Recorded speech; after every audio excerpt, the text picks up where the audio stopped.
Now, the organization comes in response to concerns raised by the legal professionals who saw the need for lawyers to take a strong stance on issues of democracy, good governance, and the legal system's integrity in Sierra Leone. The establishment of the Law Society of Sierra Leone was as a result of the controversy surrounding the last Bar Association elections held in Kenema, where two prominent figures, Wara Seye Kamal and Augustine Sohi Sengbe Mara, were presidential candidates. Both candidates alleged electoral malpractice and contested the results in court. 1 year on, this morning, we're discussing the success and challenges of the new society and their plans, activities for the year's celebration. And I've been joined by Charlie Isreal Williams Esquire, who is Organizing Secretary of Law Society Sierra Leone. Good morning. Good morning. It's a pleasure. Thank you so much. Having you. Fine. It's already a year. How has it been? Yes. Actually... is it as you exactly envisaged? Well, not too far from what we envisaged, but it's not that we don't like it this way. We know it's going to be a work in progress. And, you know, in this country, people will always say, just give them a week or two or a month, everything would die down. But at least by now we all know that this dream has become a reality, and we're going to continue on this path to upset bad governance, to promote democracy, the rule of law, justice, you know, and access. So, yes, we are happy with where we are now. Okay. And of course, quite recently, we were in Ghana to attend the Africa Bar Association conference. So, yes, it's one day at a time. You know, say what you may, many believe your society was born out of the clash of political ideologies, you know, and not necessarily electoral malfeasance, as you put it. Isn't that the case? No, that's not the case. You know, it is always good to have alternatives. Even in the business world, like my brother was. But no one thought about this alternative before the elections. No. It was after the elections. In fact, that this alternative was thought about. In fact, if you go down history lane, this issue of having an alternative had occurred long ago. Yes. Well, no one had come forward. Well, that is it. So it happened that in 2024, we were a set of lawyers who said, well, I think it's about time.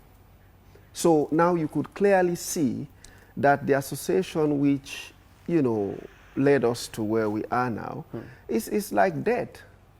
I mean, we have the proof. You can see they are nowhere to be seen or found. You know, to the ordinary man, this would seem an ordinary or necessary duplication of the bar. No, it's not. What are the differences between the Law Society and the Bar Association? Yeah, I mean, you are all offsprings from this, you know, parent's body, which is the bar. Yeah. By nature of being called to the bar, okay, you're a member of the Bar Association. Is it not so? Okay, well, so let's explain that bit. When you are called to the bar after law school, you are called to what is known as the Outer Bar of Sierra Leone. So all lawyers is a member of the bar. That is the Sierra Leone Bar. Now, the Sierra Leone Bar Association is just an organization. So it is not automatic that people who are on the bar. If you are a lawyer, that you are a member of the... In fact, if you look at the M&A of the Sierra Leone Bar Association, you would see that you have to apply for membership. So there are a whole lot of lawyers in Sierra Leone who are neither members of the Bar Association, they are not members of Lawyer Society, they are not members of lawyers. You know, so we have to explain, because that's what some people want the public to believe. If you were to elucidate, what differences would you bring forward between the Bar Association and your society, which is the Lawyer Society? What are the differences? Well, what we've seen over time... A lot of people are confused, actually. Yes, so let's clear this up. What we've seen over time is that the state, well, what we call government, the government in power, would always have the tendency to interfere, to capture. And it's easy with the Bar Association if you don't have leaders who are sensitive for the state to capture.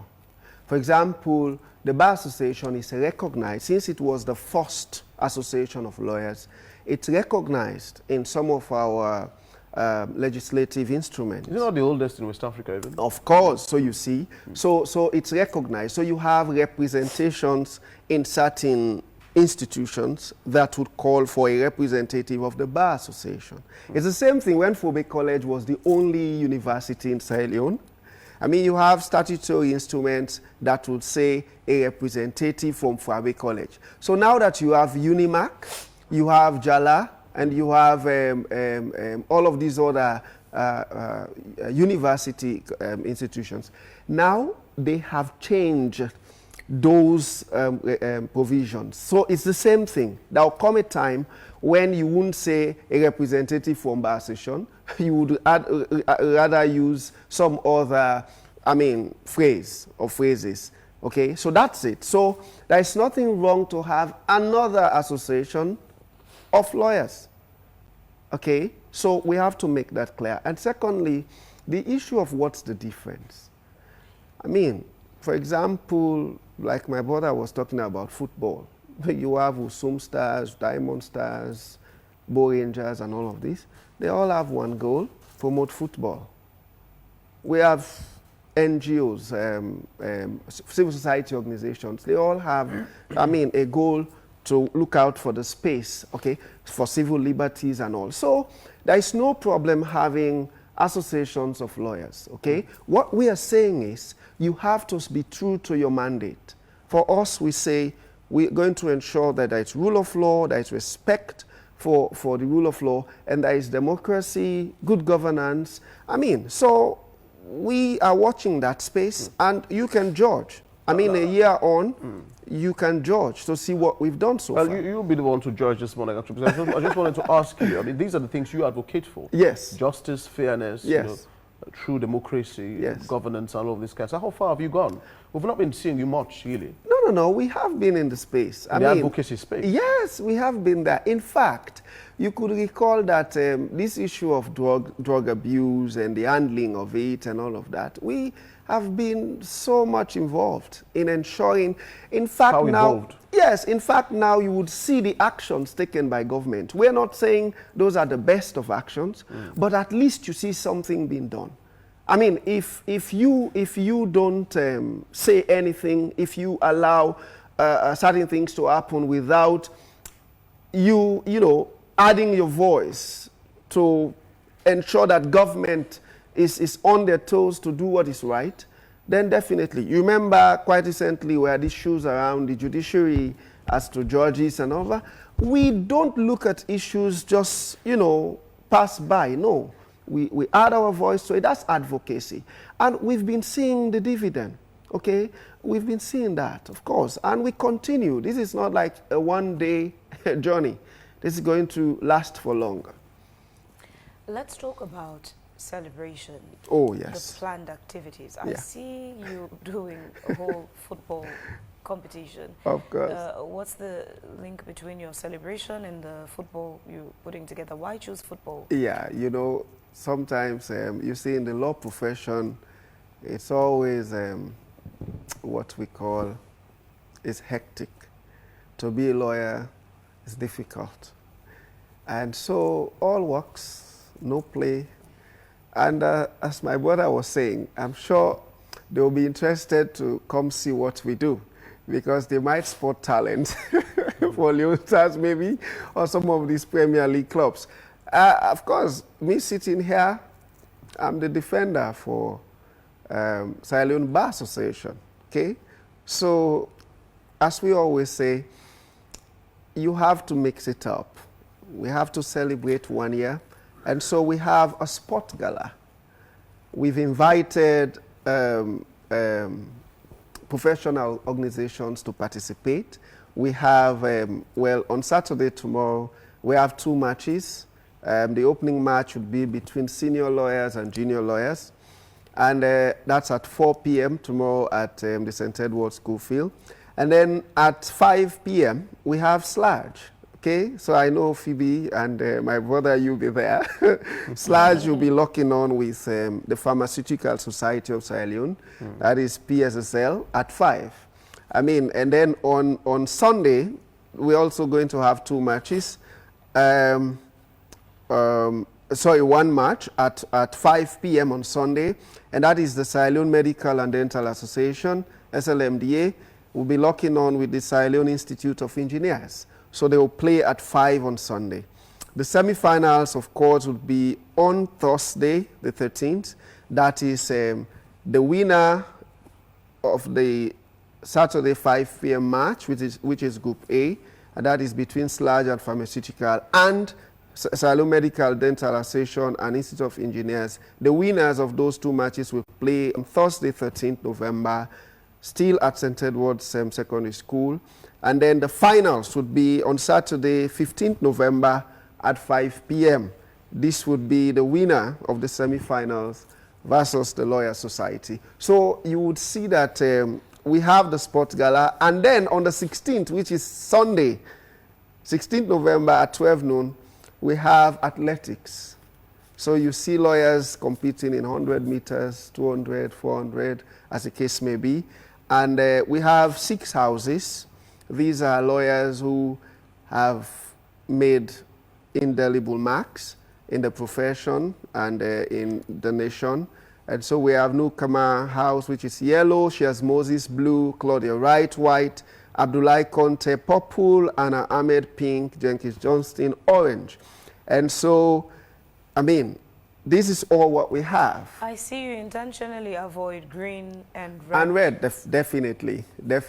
That's very purposeful. And as we have said, we want to ensure that we stay off the politics of Sierra Leone. Are the colors green and red now only meant for APC and SLPP? Well, I mean, we don't want to see it that way. However, we just want to stay off those colors. That has been our policy. In fact, we encourage our membership to participate in politics. There is no problem to be active in politics, to participate, whatever it is. However, if you play active role in politics, you cannot lead us. That is our policy. You can be a member, you can vie for even presidential. What if you play active role in politics unofficially, from behind the scenes? Well, it's difficult. We've seen people in this country who were once suspects of being members of certain political parties. Fast forward to a couple of years down the line, they now come public and officially show themselves to be members of those parties. And some have even had the audacity to remind the audience, do you know how long I have been a member of that party? A country, again, that seems to have integrity bankruptcy for a lot of people. So, yes, what if they are participating unofficially? Actually, I love this question. You know, we have set up a system in which, in our constitution, we've captured all of these issues. Let's say we didn't know. You have been on the ground and we don't know at all. If we now know later, immediately, let's say you are president of the Lawyer Society, and then we come to know that, oh, you've been involved in active politics, but behind the scenes. Immediately, the Constitution says, immediately you lose that position. Without election, without anything, immediately you lose it. So we'll be watching. And I mean, this is Sierra Leone. It's a very small space. So what we've done is to ensure that our documents that are governing us have captured those issues. Of course, people may have that tendency to be hiding behind the scenes and then later they show up. You know, like I listened to that program, somebody said, I have been a member all this while. But all this while, what we knew was that you were in civil society. You know, so you can't do that at the Lawyer Society because we have our policy document which will prevent that from happening. What's the relationship between the Lawyers Society and the Sierra Leone Bar Association? Okay, so at this stage, officially, institutional-wise, we don't have relationships. However, members of the Bar Association are also members of the Lawyers Society. And quite interestingly, presently, we have invitations from state institutions of both organizations. So like people who are worried about recognition, oh, you're not recognized. Now, they are inviting us. I asked because with the institutions you mentioned, you would be playing the football competition with. Bar Association is conspicuously missing on the list of organizations you would be playing the competition with. Why didn't you bother to invite them to join the gala? Okay, so quite apart from the Bar Association, we also have, in fact, institutions that we've not invited because we don't want the gala to be elaborate. And so we have written back to those institutions. You can imagine institutions calling us to say, boy, you've left us out. We said, no, we're going to consider you the next year. For now, we just want these ones. And of course, for SLMDA, we have a deficit game. That is the team we've played for several times without winning them. And they've also not won. So we want to win. And if they do make it to the finals, this time around we'll beat them. This is just the celebration of 1 year in existence. 1 year clocked already. What are the plans going forward into the second year? Okay, so that is the million-dollar question. We believe in the team that we have currently. The president, Soiseng Bemara, the vice president, Wasai Kamal. Of course, we have the Iron Lady, who's the Secretary General, and she has our deputy, the PR, and then the organizing secretary, of course, our finance. You know, what we've done is that we have committees. Committees on projects, committees on litigation, different committees. We have to come back to the drawing board to look at what we've achieved, what we wanted to do, which we've not been able to do, and what the coming here would bring to us, okay? And remember, we are now going into the peak of politics. Political parties are gearing up for 2028, as the case may be. And so we have to look at that space. We have to ensure that democracy is respected, the rule of law, and politicians not to think they have a field day. We have to call their attention that we have laws and we have to go by them. Until laws are amended, we cannot change them, we cannot do otherwise. So it's going to be tough from now to 2008. Okay, and of course we're still battling with the drug situation. We still don't know where those that Europe is looking for are. We still don't know whether they are in Sierra Leone or they're out of Sierra Leone. We still have issues that are so much important to us. We're still looking at the judiciary to ensure that justice is not only talked about, but it is seen to be done. And so, challenging times. And we're ready for whatever we are to look at. One of the greatest challenges in Sierra Leone for people who work in the advocacy space is the nonchalance of government officials. For example, Boris Johnson in the UK resigned over what perhaps a country like Sierra Leone would look at and say that's a very trivial issue. With major issues in Sierra Leone, whether it's the civil society, it's the media, you bring these issues up. The government, obviously you would know that some members of the government would have seen or heard. They don't bother, they don't bolt. That's one of the greatest challenges. Yeah.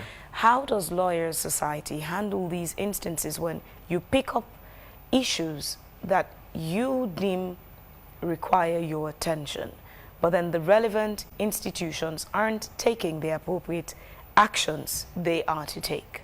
Okay, so again, that's another important question.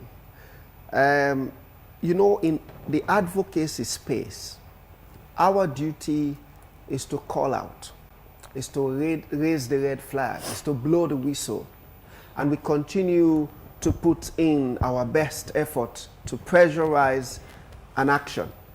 However, those who are to take actions when they fail, then posterity will judge them.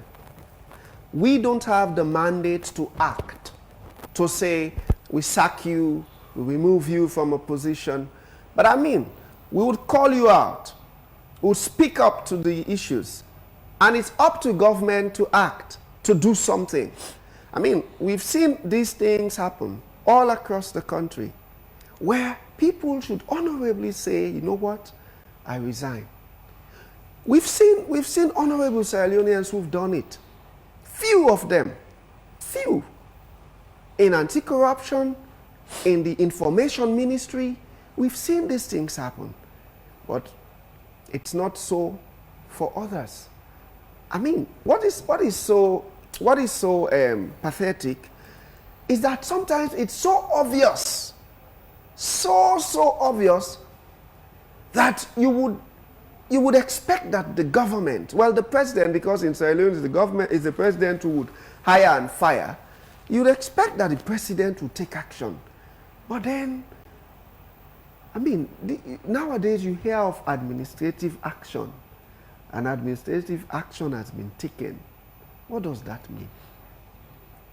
Remove the person because you've lost the moral ground to hold office. I mean, we've seen situations where they even say, okay, you will not hold office for 2 years. You will not hold office for 5 years. And when you look at what the person has done and the office that you occupy and what is expected of the public for somebody who's holding that office, and you say, oh, well, it has not come up to the threshold. So what we've seen in Sierra Leone is that when certain things are done by people in opposition or people who are not so connected, you would see prompt actions.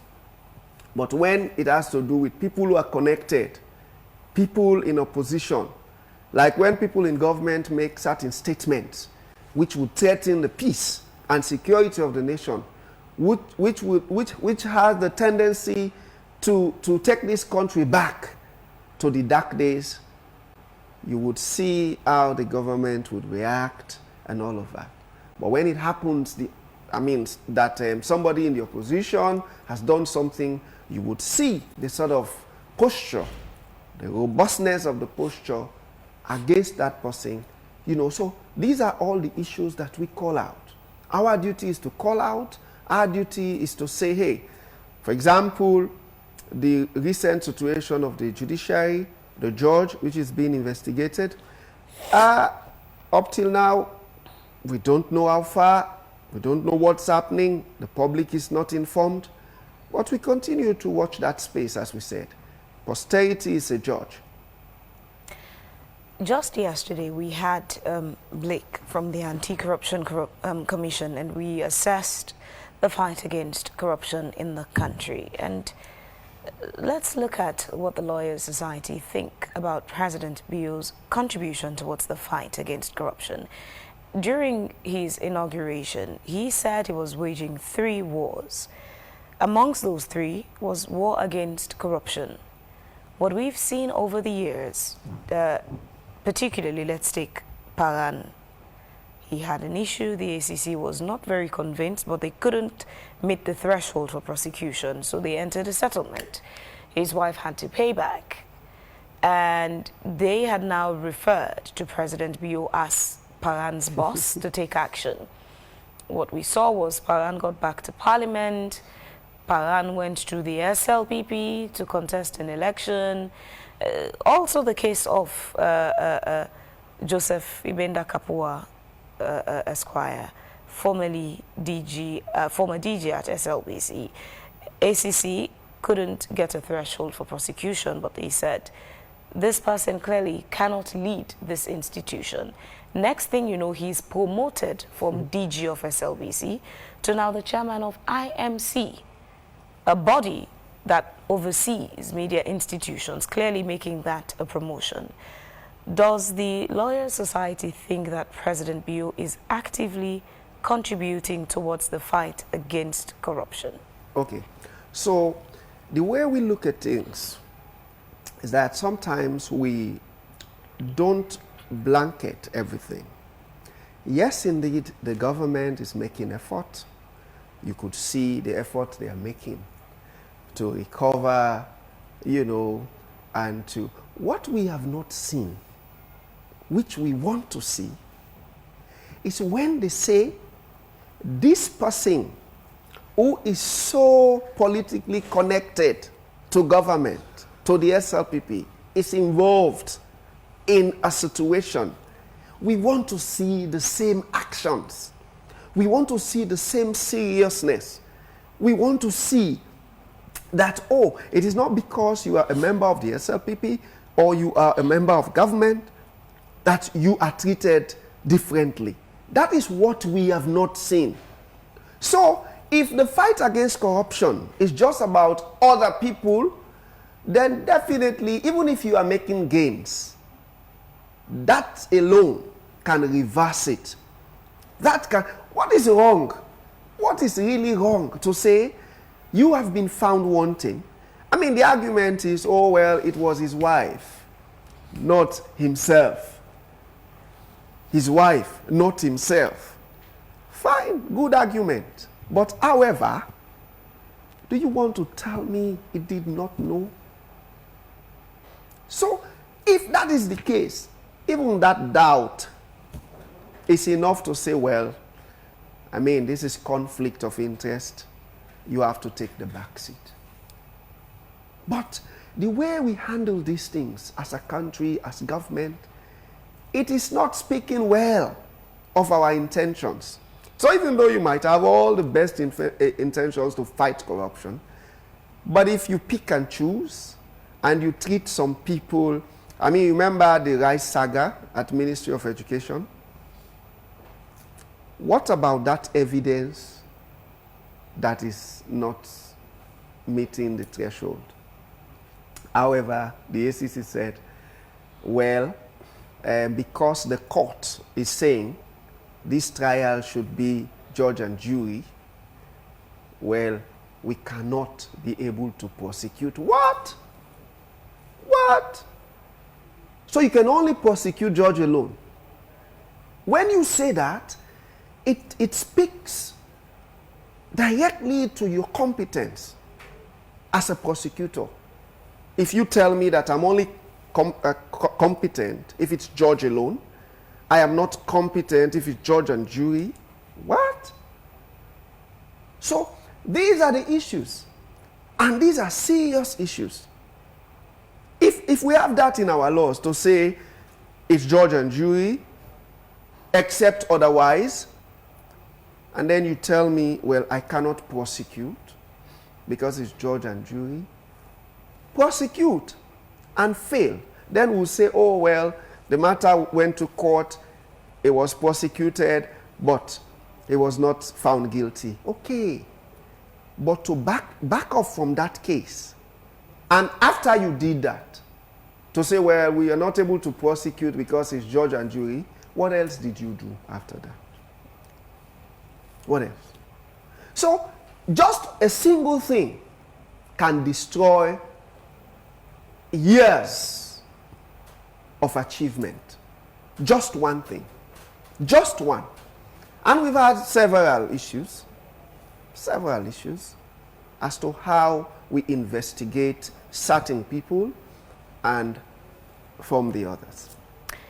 You still haven't spoken about, assessing President Bio himself yes. an individual. Okay. So, yeah, I understand. So with regards to the president, all that happens in ministries, in departments and agencies would have to boil down to his performance. In fact, if you look at our constitution, the president is a parliamentarian and is also a minister. All that happens would have to come to his merit or demerit. So if these things are happening and we see that he is not doing anything, we don't have evidence. Like, for example, they said Paran was going for administrative punishment or administrative consideration. What was the administrative consideration? We have not seen that. We have not. And in fact, quite apart from that issue, still with Paran, you could recall that they have to fight again in Parliament as to whether it could be vying for position in a political party and holding the office as and we did not hear anything from the presidency regarding that matter. So, if you assess, you would say the president is only fighting corruption that has to do with opposition people and not with people. So like you say, well, there are sacred cows within the government.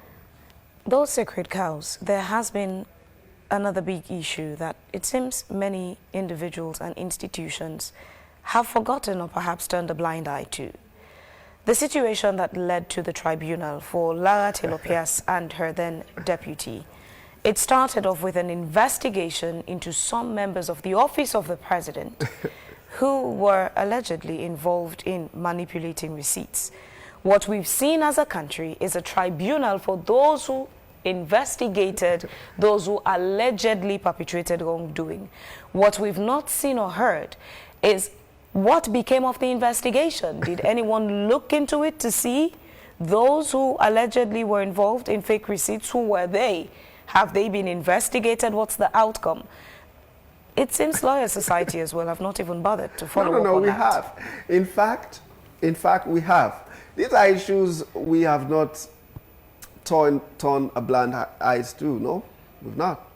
In fact, the same provision that protects judges is the same for the Auditor General. And we were saying, don't allow this provision to be used in this sort of situation. Don't allow. And now we see judges are being called out using that same provision. What I would say is the Lara Telopias issue is a very big scar, a very big stain on the white garment of the presidency. Okay, let's say procedurally Lara did something wrong, for which the institute, the institute said, no, we as professionals, we've not seen anything bad in what she did. Let's say she did something bad. Let's agree, for argument's sake. However, what have we clarified with regard to the issue of the fake receipt? What have we clarified? Who prepared it? Who prepared it? That's not important. So that scar, it's unreversible. Now, have you told them that it's irreversible? Of course. What is going to change it? I do not remember seeing a press release from you. No, we have. We have. There is no issue we've not commented on.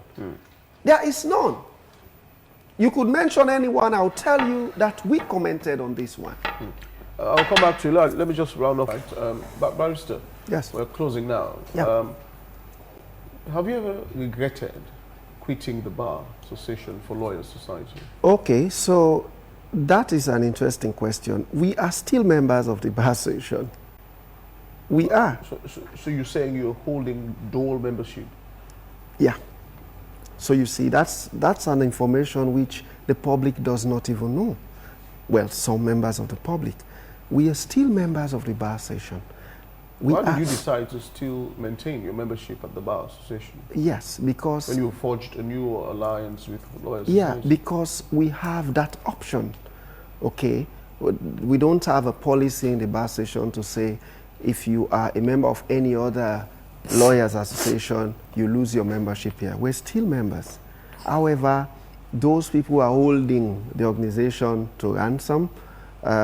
We have dissociated ourselves from them, and we don't recognize them, and that is why we are forging on with Lawyer Society. The school of thought would say they were voted in. No, they were not. We had nothing like an election, nothing like that. How do you call that? Charade. That was a charade. I mean, you saw the journalist.